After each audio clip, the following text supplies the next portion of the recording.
It's my great pleasure to introduce Jonathan Keohane today. He received his bachelor's degree in physics from Yale and PhD from the University of Minnesota.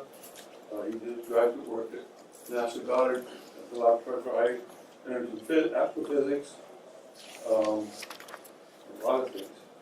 He taught high school physics in Durham, South Carolina, with the University of Minnesota, and now is at Hampden-Sydney College in Farmville. I left out some of it. That's okay. What city is that? Farmville. If you ever want to go shopping for furniture, it's a great place for that. It's a small college town. It's about an hour and a half south of Charlottesville. It's I'm at Hampden-Sydney College, which is a small one of the very few small men's liberal arts colleges. It's the same town as Longwood University, which is Virginia State University. So if you want to go riding your bicycle on a flat rail trail, we've got a great rail trail. Oak trees down there like 200 feet tall. It's nice area, yeah. So I've been working for the past too many years on a textbook on electricity and magnetism, and I've learned a lot about the teaching of electricity and magnetism and the history of electricity and magnetism and the process of it. So though I really am an astronomer by training, I've been really being a textbook writer for the past number of years. Once I got tenure, I said, I can do a long-term project. I'm at a small college, I can do a long-term project, it takes a long time, and this has taken longer than I thought. But it's... As do most things. As do most things, yes. It's the final version supposedly is due again at Yale Press at the beginning of the year, and goes for final review and so on. If anybody wants to read the textbook, I would be more than happy to have a little bit of input. My co-author is Joe Foy at, my shadow's not there. Is Joe Foy at the Arizona State University. He teaches at the Honors College there. And then we have some editors, and I even have roped in my kids to help read and write. One to help proofread it, the one that's going to show up whenever he shows up, and The one with red hair. the one with red hair, right. And then my other son, he's helped me code some of the simulations. So. You didn't ask for your slides for Will I do. think for this talk, We it's did. really important. Yes. We've already asked him. Yes. Okay. So, one of the first questions that we sort of asked in one of those debates in the history of science is, does science progress monotonically with time? Does it always increase? Do we always learn more? And of course, that was the view for a long time. It's kind of true for electricity. I mean, people pretty much got things right the first time for electricity.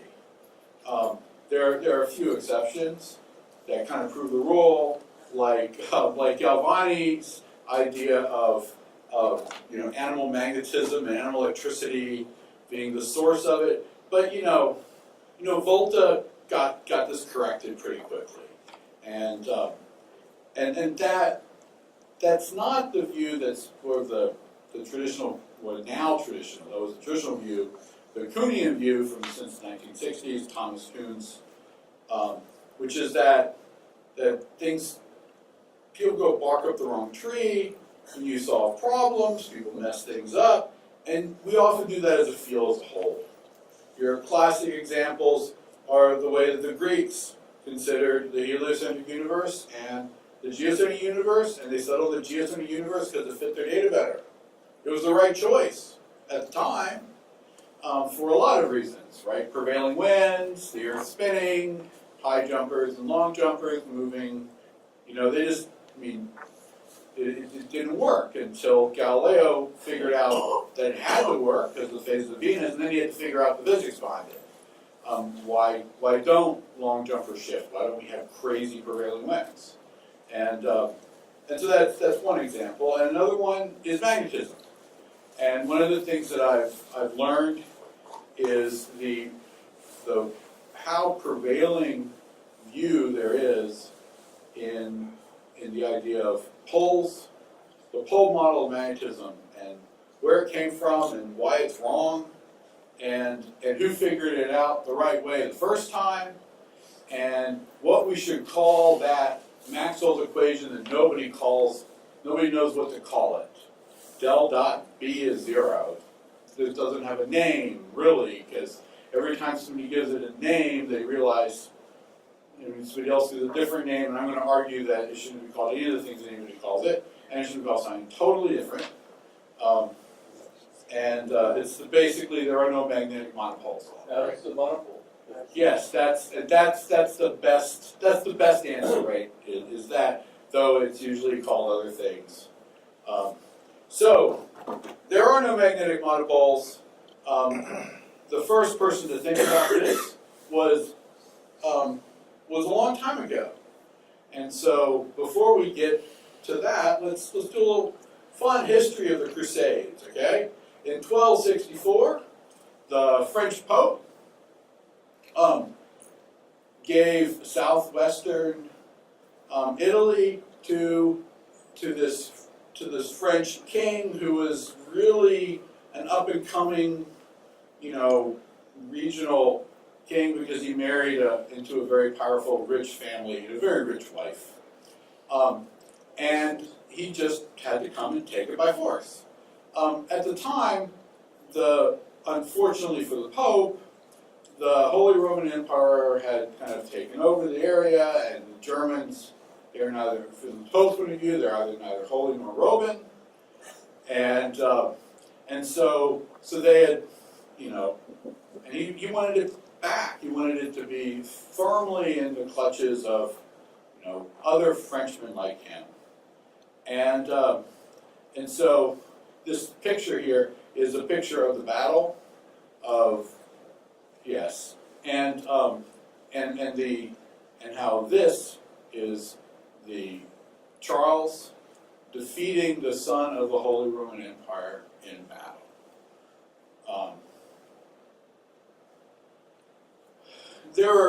Afterwards, there are a number of revolts and things that were kind of, put down, but essentially, Charles was a good king. Here is a map. This is where the first battle was.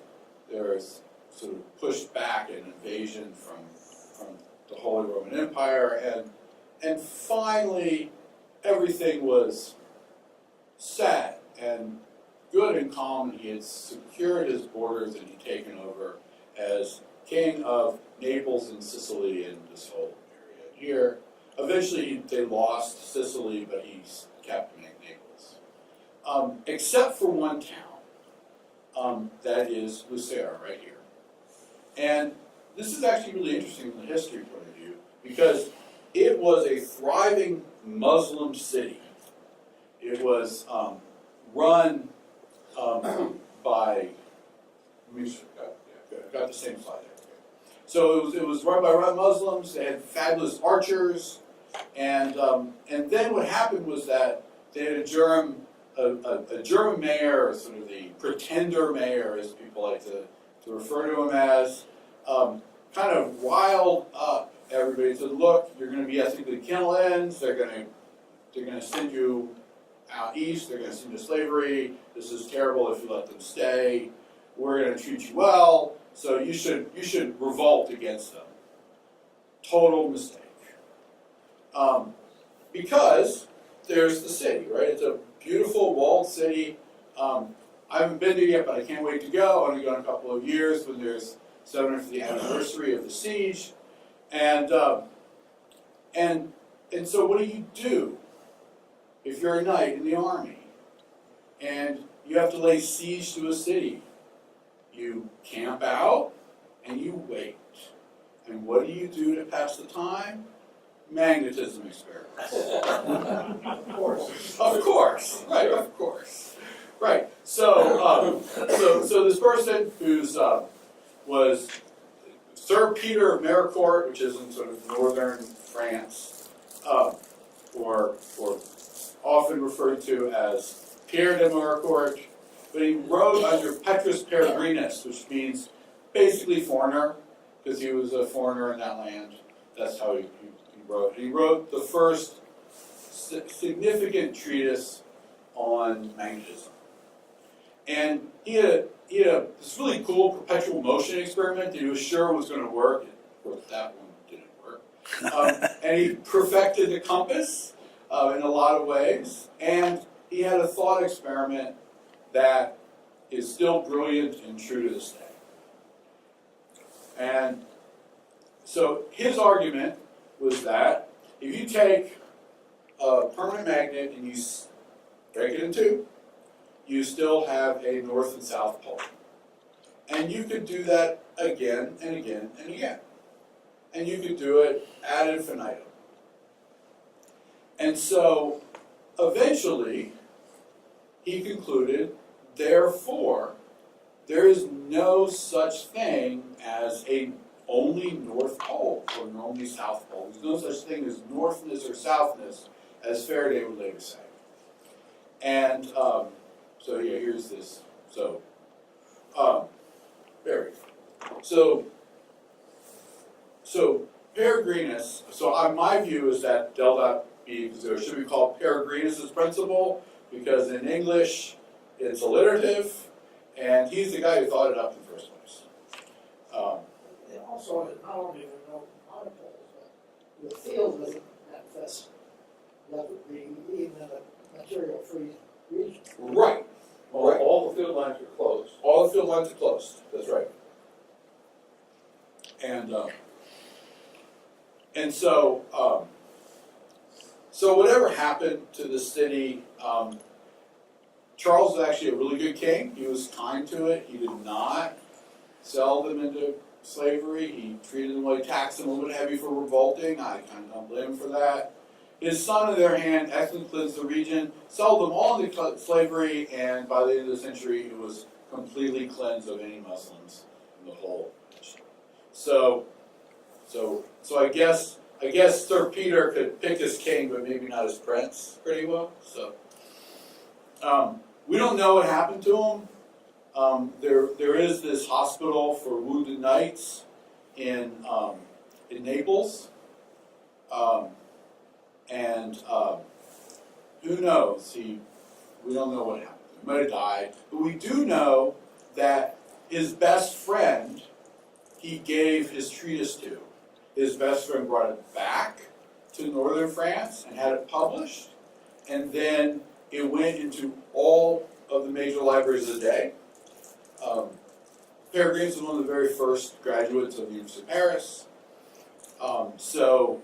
And eventually, William Gilbert fetched it out of the Oxford Library and basically reproduced the work from it, and that was, and then people paid attention to that, and it made its way all the way through to the modern day continuously. So it's not just they thought it up all by himself; it's that he was the one who thought it up and wrote it down, and it actually influenced things. Not like some of Cavendish's experiments that he just never wrote down, and we don't give him credit for it now because he never published them.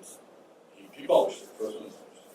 So fast forward to Coulomb in France, and he came up with his law about charge, and he had a system that you can measure these things that's kind of similar to the Cavendish experiment.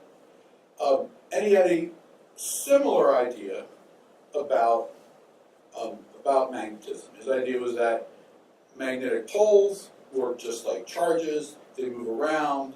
You get polarization. And you induce polarization in some ferromagnetic material, and it works the same way. He had a hard time finding out where the pole was, if there was an inverse square law. But But pretty much it works out mathematically pretty well.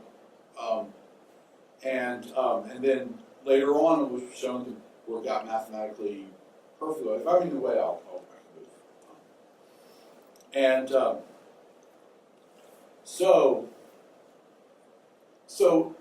what I like to think about with poles, just from a purely pedagogical point of view when I'm teaching, is there's sort of two kinds of poles, right? There are the kind of poles that are like current poles, where you have stuff moving in and out. This source electric field, those kind of poles, they don't exist except in aggregate. So what happened was that over time, people started using the H field, and then you could have basically Poisson primarily developed a whole theory of magnetic monopoles moving all around, and that was the basis for the CGS system. And so you ended up with essentially Gauss's law, where you have Gauss's law of gravity, Gauss's law of charge, and then Gauss's law of poles. And this is why Gauss's law of magnetism is a bad name for del lambda equals 0, because Gauss is on the other side of the debate.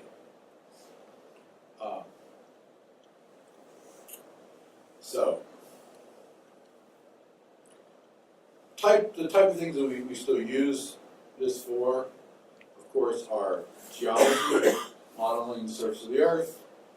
It's a lot easier to find a scalar potential than using the vector potential, and if you define some sort of scalar potential for gravity, you get this, and then people do the same thing for magnetism.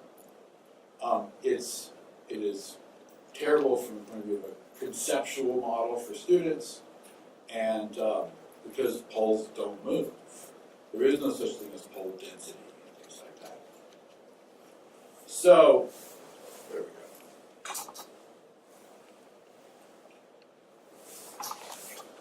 Then, so the Poe model was well established by the time Oersted discovered the relationship between electricity and magnetism, that there was one in the first place. And that brought Ampere in to come up with his loop model.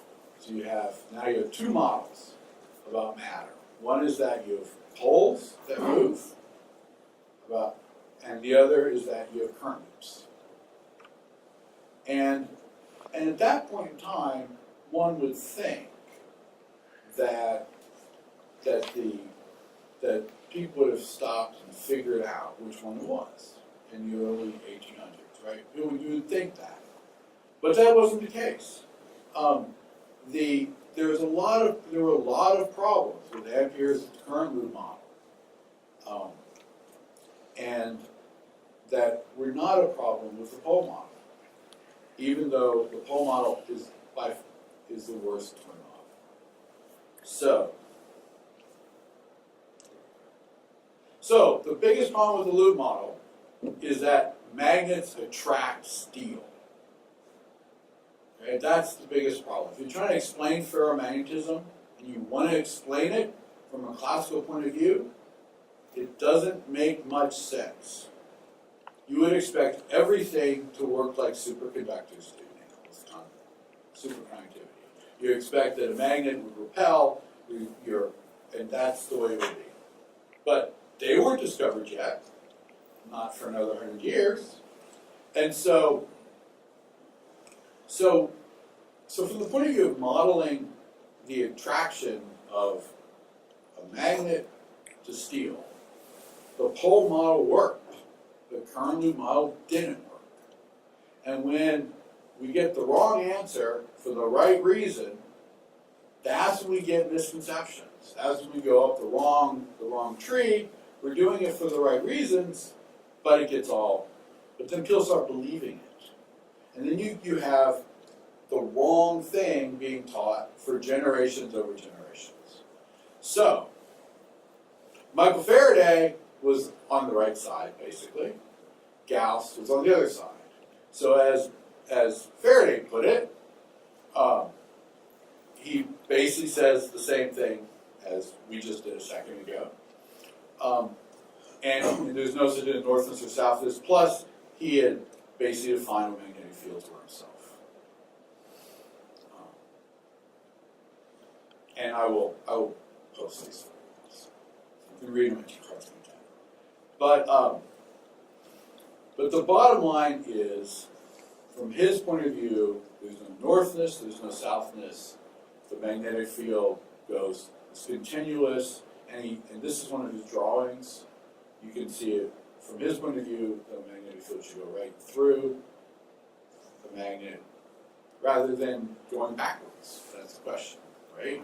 Does the magnetic field go inside the magnet from north to south, or from south to north? So,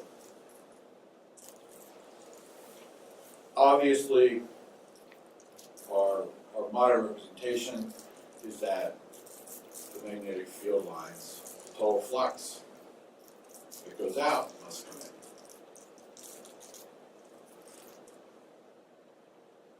Uh-oh.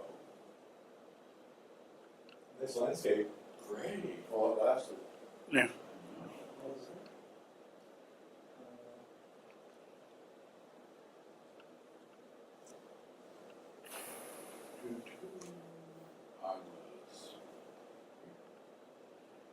Go back one, yeah. Whoops. There we go. That work? Okay, so bottom line is that Maxwell had bigger fish to fry. He had bigger points to make, important things to do, and his biggest problem was not whether there was poles or not poles in matter. So his equations are largely agnostic on the issue. You can interpret one field or the other, H or B, as the primary field, and the equations work out just as well either way. His big bugaboo was action at a distance.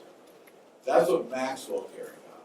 He cared about that if you have a cause and you have an effect, there has to be some mechanism relating cause to effect. And this eventually all goes back to Newton. Because remember, Newton had this law of gravity, and he hated his law of gravity. He couldn't stand his law of gravity because he couldn't figure out what was the mechanism. Everybody else who read his papers, especially in Latin, where some of the subtleties didn't come across, loved his law of gravity because it was mathematically beautiful and so on. He hated it, so people in England who knew him knew better, and they were all worried about this action at a distance. So basically, Maxwell's approach was that matter was the intermediary, which is basically the same as Faraday thought. He just took Faraday's physical ideas, mathematized them, and so he imagines that you have some sort of cause, which is your let's say your change in your charge density, and then you have some current, and then you have some sort of effect, which in your currents then are cause H, which then matter turns H into B, and this is kind of the way he sort of envisioned it with this four-field approach. In the modern day, we pretty much don't care about all four fields. We kind of see them as kind of redundant, kind of, the constitutive relationships are where all the physics is hidden and it obscures things. So yeah, here are the four fields, E, H, D, and B. And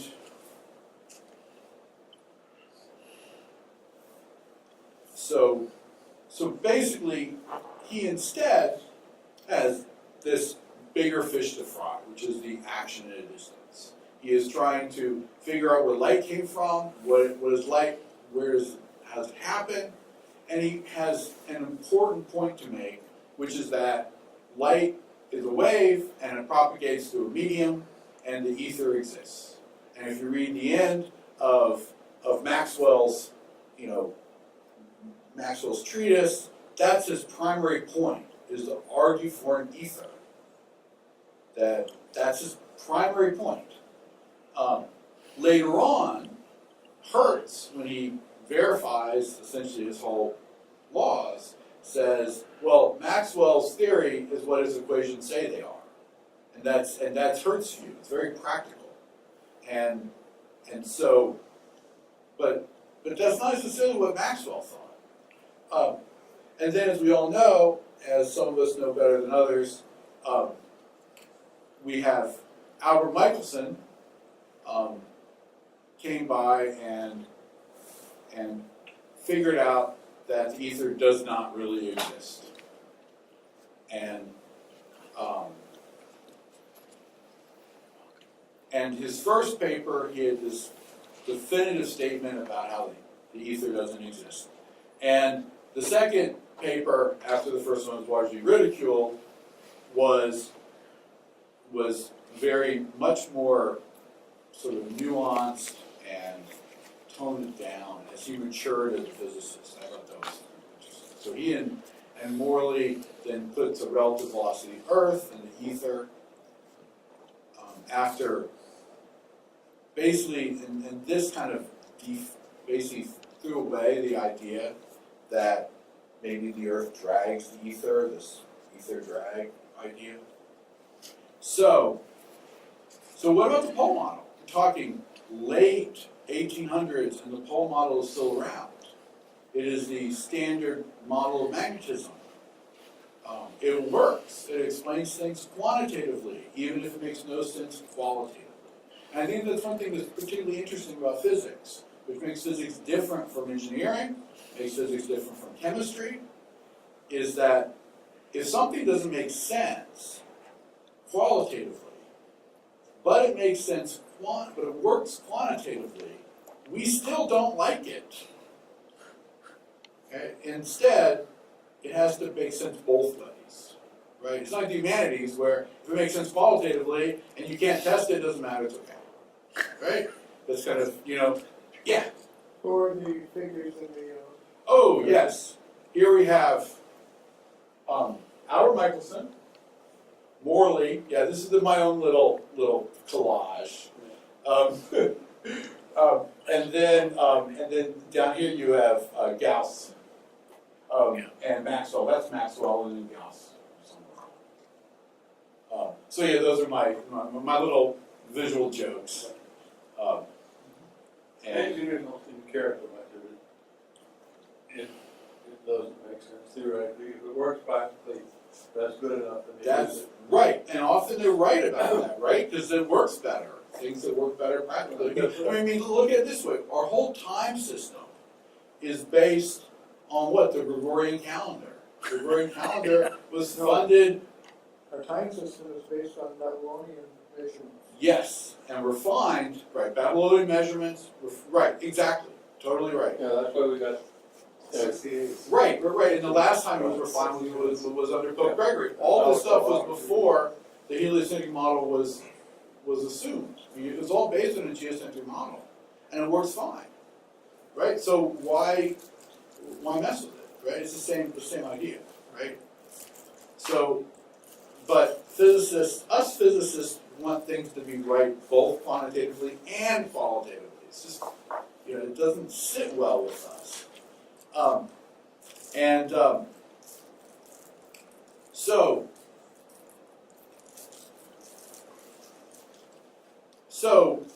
So here was the idea.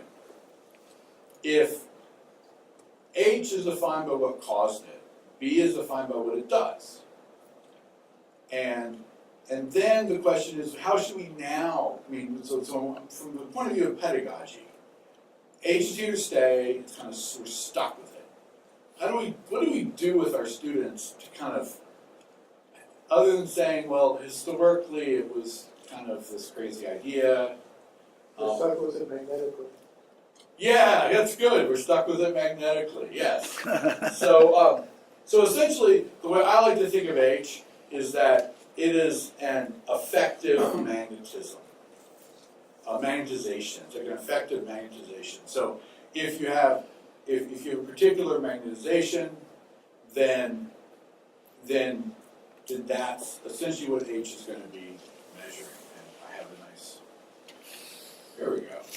So H is so everything is heading away in the conservation of charge and the constitutive relationships, and here is what I just said before about 100 hertz. To the question, what is Maxwell's theory? I know of no shorter or more definite answer than the following: Maxwell's theory is Maxwell's system of equations.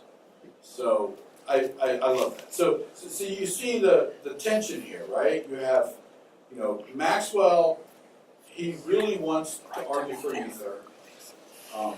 And from the point of view of Hertz, it doesn't matter. He can predict quantitatively his experiments, and sure enough, they work. And very quickly, you start having a much more robust field of electrical engineering and magnetic engineering, all based on the electricity and magnetism of the day. Einstein eventually kills the theory of the ether. The ether's gone. So there's Einstein, there's Michelson, there's Morley, there's Maxwell.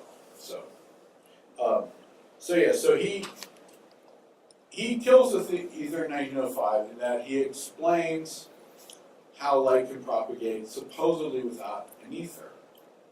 I think. I'm not sure about that. Because what about action at distance? Right? If there is no ether, then how can you have waves propagate? And what can light be if it's a wave? It makes no sense. So of course he came up with his idea that light was the particle. And that brought us into the whole wave of quantum mechanics. You Question? don't need photons for special light. No, you don't. Yeah. But It's the B dot that causes the E dot, and the E Right. causes the B dot. yes, but then the question is, if you have a wave, yes, that works. It works. I agree. But Yeah, it's the fields that are oscillating. it's You the don't need field. them. Right. You But don't what is need a a field? field. What is a field? Where do the fields come from? It's obvious that we receive light from stars. Right. I agree. So yeah, no, this I think is absolutely fascinating. The whole history, right? Right. So so think of it from his point of view. He's saying, okay, we have this. We still have these fields that are oscillating. Well, what is a field anyway? I mean, it's some relationship we don't know about between cause and effect. At least that's where it started. Right? That was Faraday's idea. Was that okay? There's some cause, there's some effect. We need to make up a field to go in between. In the vacuum, the field is the reality. There's nothing, Yeah. no material substance. That's you. I think you've hit on the idea, right? And that's why we can observe distant stars. Right. Is that true, or is that not true? I mean, according to Feynman and all of them, right? Everything's particles. So is everything a particle? Everything a field? I don't know. I have a hard time believing that things are both particles and fields. I'm more like Einstein in that way. I think that there's something hidden that we don't understand. Question? Many years ago, I did a simulation of underwater sound using the cellular automata approach, in which we had the field basically generating its next values and so on. And I could see the field evolve, and showed a video of it to my son, who was like 10 years old, Mm-hmm. and he asked a very interesting question for a 10-year-old. because in the universe, does time proceed smoothly or in small steps like in the model? What would you tell a 10-year-old? We don't know. I would tell a 10-year-old, two things. One would be the model is an approximation to smoothness. But fundamentally, it actually is discrete, but your model wasn't, so that's what I would do. I would try to explain that, but it's just me. We have no evidence. Well, what I told them, You don't know that it's discrete. I mean, that's the difference between having an analog watch with a Yes. hands that move smoothly or having a digital clock that Yes, changes as and continuous. that's the great thing about computer simulations and so on. We're all using a discrete model. The model's not continuous, but well, anyway, what I told them was that God has a very strange way of coming down solid on both sides of such a question. There's no need to bring God into it. So I did that. President wants a. Yes, but Rudy's a Presbyterian, and you're an agnostic, Jack. Well, and more times with the president, but that doesn't make you very holy. Baptist. I always think that the question about God that's most interesting, historically, at least in history of physics, at least, is when you go back to Galileo and you start asking the question of how do you know God?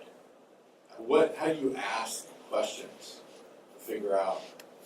Do you go back to the books, or do you ask nature experimentally? So I think a lot of physicists go into physics to get to know God better, in a sense, right?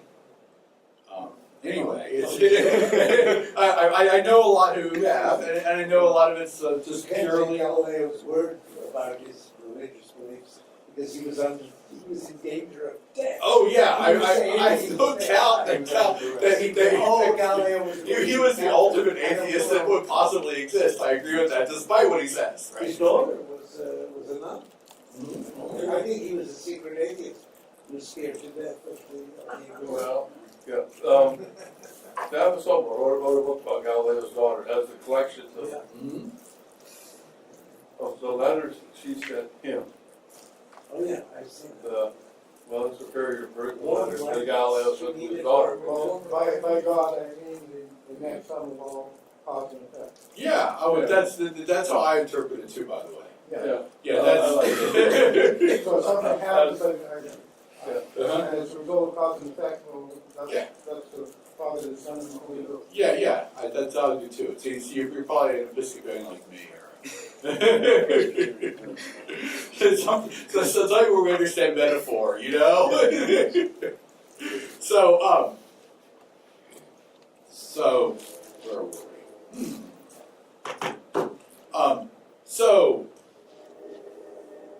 Here we go. We just talked about that. So yeah, spooky action distance. So whatever happened to the Poe model? Eventually, you have these. There were two different experiments. One was Einstein and de Haas experiment, and the other was the Barnett effect, where basically the idea was that if Ampere's model is right, and you fundamentally what makes magnetism is some sort of current loop, whatever that is, whether it's spin, quantum mechanical, whatever, there should be an associated angular momentum with it. And so there have been, so the 1915 paper and around the same time, where basically they take a chunk of steel and they magnetize it, and then sure enough, they can get a forward on it. And that definitively came down toward Ampere's model. And that was in the 1915. Does that agree with in its direction? Yes. With the electron flow, or is it opposite? The electrons are negative, so yeah. The current's opposite to the electron velocity. So if you, it works, yes. Many times. Yes. Yeah, Yes. Franklin got it wrong. Well, Franklin knew that he was, I don't know, that's a good question whether Franklin got it wrong or not. The assigning Electricity had united. Yeah, positive to, it was purely arbitrary from his point of Yes. view. And sure, it turned out later, I mean, all of us who ever have taught, introductory physics are like, yeah, the electrons go this way, and the current goes this way, and it's like getting bills in the mail, the money goes the other way. right. A bill is negative money. Right, so yeah, every physics teacher in the world wishes that Franklin had picked the other way, but It was done. but it was done, but I'm not necessarily sure that there isn't complete symmetry. I mean, in the sense that the universe we happen to live in, right, has negative electrons, and so yeah, I mean, And then the alternative. yes, Well, plus you have a being protons, Yeah. right? Now the interesting thing is, Anything back the other way. yeah, and the The other electron volt thing is is, assuming a positive electron. yes, and then if you look at the Hall effect, from Paul right near here in Baltimore, I heard he lectured without shoes. Really? Yeah, I don't know, I haven't read it anywhere, I heard it, and I said, oh, that's cool, I like to do that too sometime, and so I thought that was neat. So anyway, I don't think it matters. yeah, it doesn't matter, but when he measured the Hall effect, sometimes the negative flows and sometimes the positive flows, right? And it's a quantum mechanical effect. So depending on your valences and so on, you can have it appear that it's the positive that's flowing. And the much more details of the quantum mechanics I can't give you, but it has to do with holes and numbers. In an ordinary electric circuit, the whole thing. Yeah, it depends on the metal. The carriers are electrons. Yes, but it depends on the metal, right? You have holes. Right. If you do the whole experiment, sometimes the voltage, the perpendicular voltage is sometimes one way from the other. Usually, it goes in the way that the negative, normally ordinary copper wire, but depending on, right. It can appear the other way because of the valence electrons and so on. Right. So sometimes it feels like holes are going the other way. And and then of course, later on, spin's measured and the relationship between the angular momentum and the magnetic moments of electrons.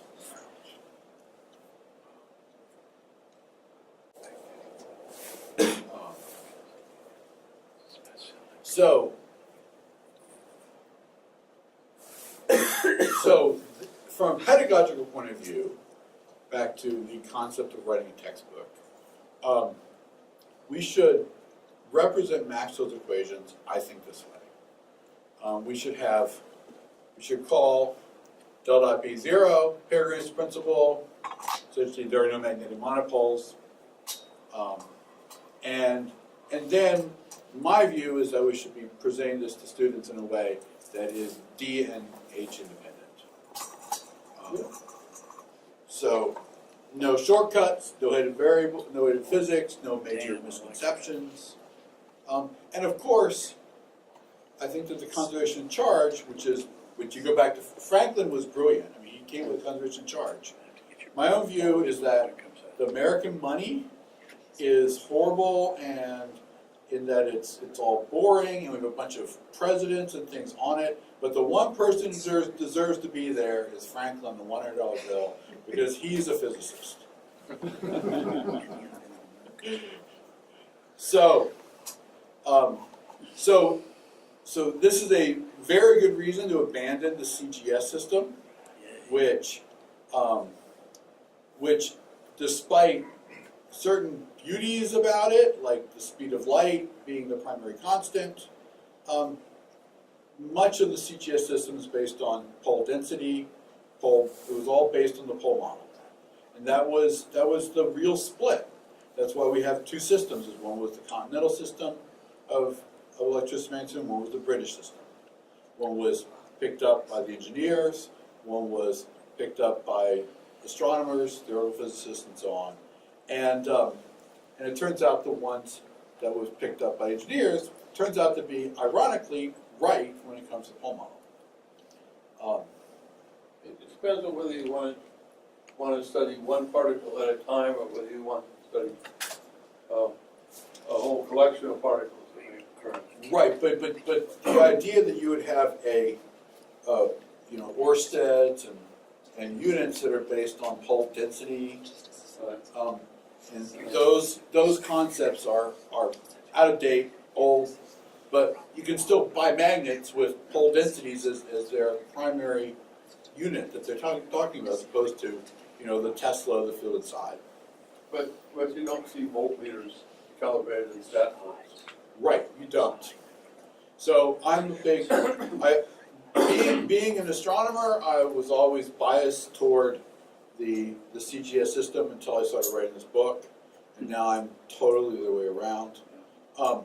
My view is that we should all move toward representing Maxwell's equations actually this way when we talk about them in free space, where we can put in the speed of light and we can put in the impedance of free space.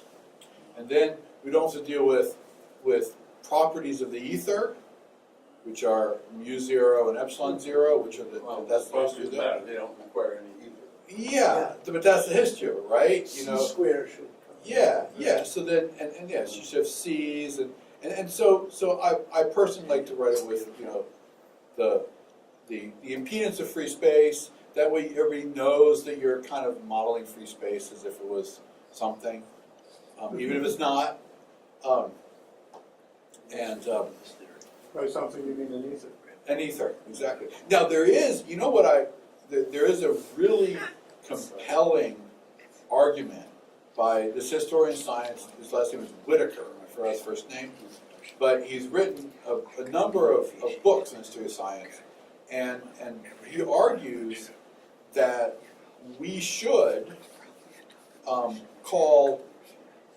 we should never abandon the term ether, is what he argues.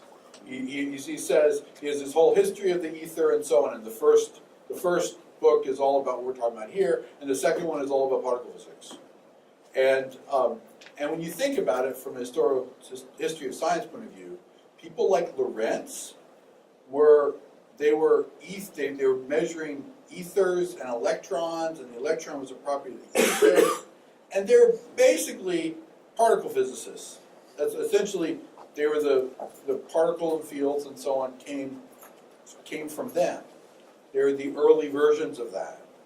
And so this historian of science Whitaker argues that the ether should have been a term like atoms or something, where the term's been around for forever, it sort of refers to something, but what it refers to changes over time.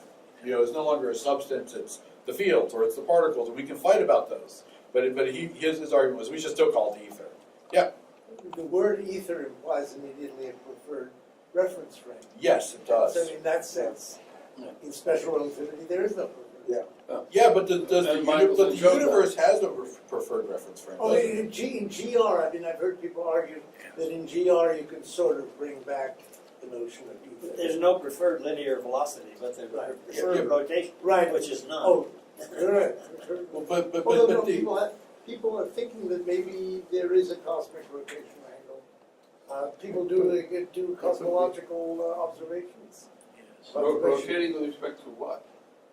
With respect to the place where there is no spin effect. That is, There's no rotation which is not a non-rotating.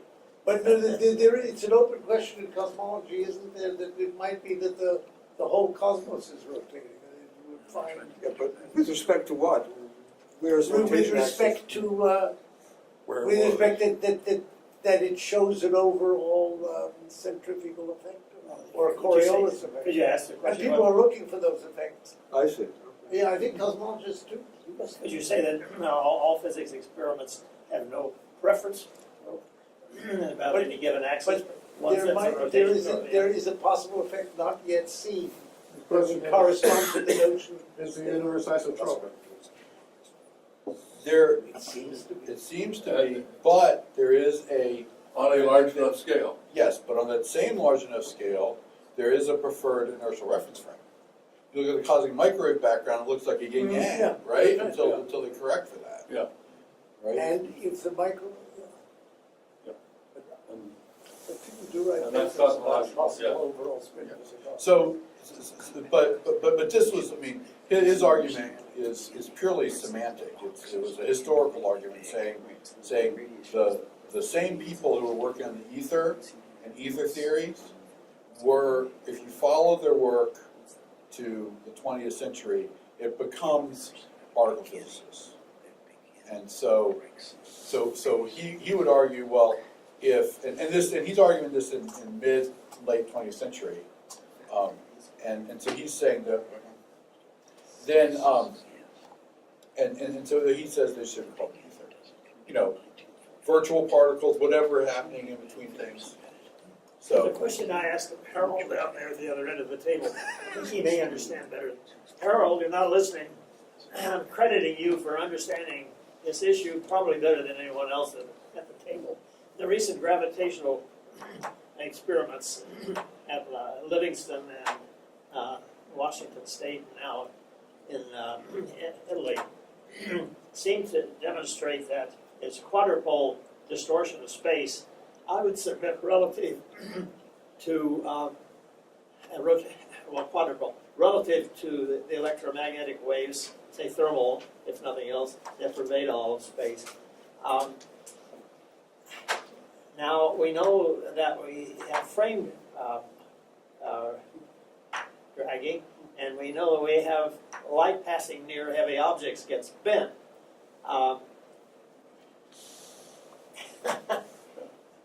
Is it that electromagnetic waves don't resolve the issues I've raised, if you can? I think we better let Jonathan finish his talk. I'm done. Well, I thought, okay. I- Yeah, but you put up, I thought you were gonna talk through the, Oh, yeah, I can do that. I thought the discussion was worse than myself. well, So my last point is purely a pedagogical point about how we should explain poles as they are. Poles, I like to think of poles like, when you teach students about poles, like the poles of the Earth. Something's spinning, and there's an axis there, and it's the interface between the surface and the axis. And I think that's the way you should interpret poles to students, right? and the Earth's magnetic field is predominantly a dipole. Yes, predominantly a dipole. With small amounts of higher harmonics. And a lot, right, and now and then the interesting thing about those higher harmonics is that we model them, geologists model them, using a Poe model. And I mean, they essentially use the magnetic scalar potential, which assumes the Poe model. But it reverses now and then while passing through a more complicated array. Well, Yes. at one time I had charge of the magnetic field models at Goddard, and all of the components, but predominantly the higher order components of the Earth field, change with time slowly. So you're going to use a magnetic field model, you need to give a date. You do have a source for that magnetic field. Yeah. And of course, you can explain almost any field that is the dipole, the almost dipole, as a succession of poles. Yeah, There's also the ring my current point that you is could simply, pull. yeah, exactly, my point is simply that had Gauss, for example, started fitting his magnetic field models without a Poe model, he would have used the vector potential instead, and it would have worked just as well. But what, you have a statement? Gilbert. Yeah, there is no dipole in gravity because the charge to mass ratio is 1 in gravity. So that kills off the dipole in GR. Okay? Now there is no monopole in magnetism. There are only charges. satisfied. There is a perfectly satisfactory quantum theory for electromagnetism, the strong force, and the weak force. There is currently no satisfactorily universally agreed theory for gravity, quantum gravity. Strings probably aren't it, but maybe I'm prejudiced. I do have one string book, but you know that I believe in the discreteness of the fabric, which you were alluding to in your statement. But we'll have to wait to see which way experiments turn out.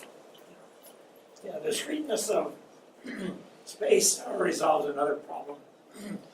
You've got, Ruby has a question. Well, Yes. yeah, there is one distinguished pole, that is Copernicus. And it's fortunate for us that he preceded Michelson Morley, because if they had come up with what they found first, we would not have been able to get a word in edgewise that the Earth was moving.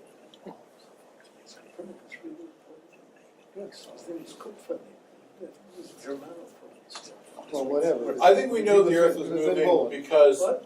because Galileo observed the phases of Venus. That's where before that, I don't think I would have even believed the Earth was moving. Yeah, but Michelson Morley proved that it's not moving with respect to the ether. Right. Therefore, the Earth must be dragging the ether around the sun in some Frame sort of dragging. swirl. Right, frame dragging. That was Stokes' idea. No, it's probably the center of the universe, because Every time, you know what astronomers say about fingers of God, right?